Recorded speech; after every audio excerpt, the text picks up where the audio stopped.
Single-board computers were made as demonstration or development systems, for educational systems, or for use as embedded computer controllers. Many types of home computers or portable computers integrate all their functions onto a single printed circuit board. The Raspberry Pi is a low-cost, single-board computer used to teach computer science. Unlike a desktop personal computer, single-board computers often do not rely on expansion slots for peripheral functions or expansion.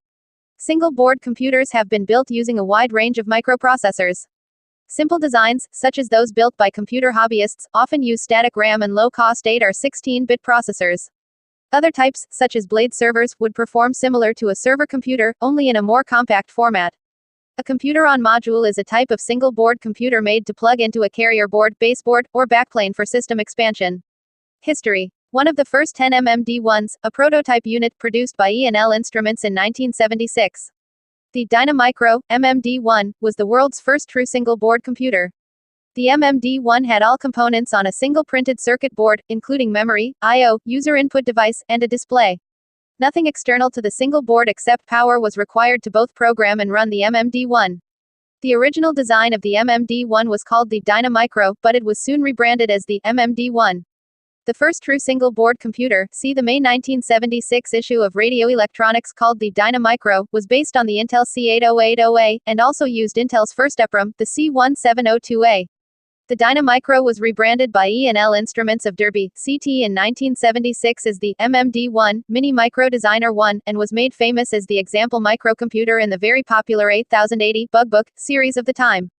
SBCs also figured heavily in the early history of home computers, for example in the Acorn Electron and the BBC Micro. Other typical early single-board computers like the KIM-1 were often shipped without enclosure, which had to be added by the owner. Other examples are the Ferguson Big Board and the NASCOM. As the PC market became more prevalent, fewer SBCs were being used in computers. The main components were assembled on a motherboard, and peripheral components such as serial ports, disk drive controllers, and graphics processors were located on daughterboards. The recent availability of advanced chipsets providing most of the I/O features as embedded components allows motherboard manufacturers to offer motherboards with I/O traditionally provided by daughterboards.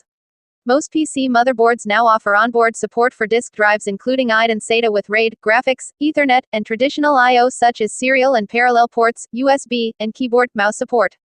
Plug-in cards are now more commonly high-performance graphics cards, really graphics co-processors, high-end RAID controllers, and specialized I/O cards such as data acquisition and DSP, digital signal processor, boards.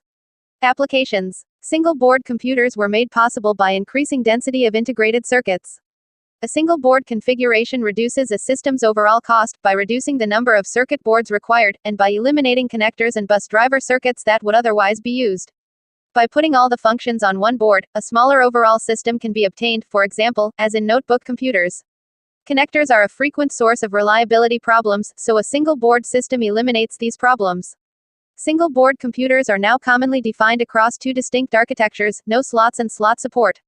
Embedded SBCs are units providing all the required I/O with no provision for plug-in cards.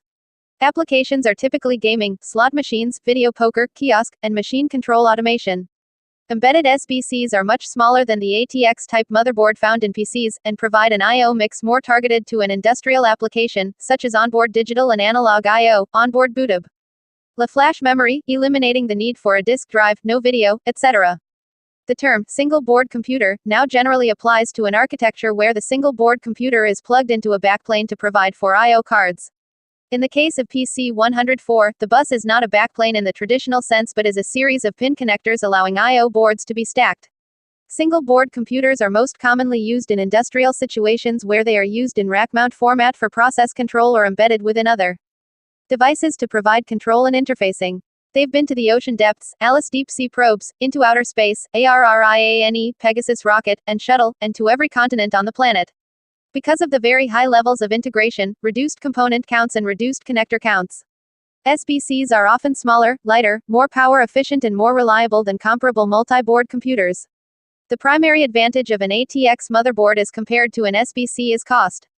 Motherboards are manufactured by the millions for the consumer and office markets, allowing tremendous economies of scale. Single-board computers are a market niche and are manufactured less often and at a higher cost. Motherboards and SBCs now offer similar levels of feature integration, meaning that a motherboard failure in either standard will require equivalent replacement.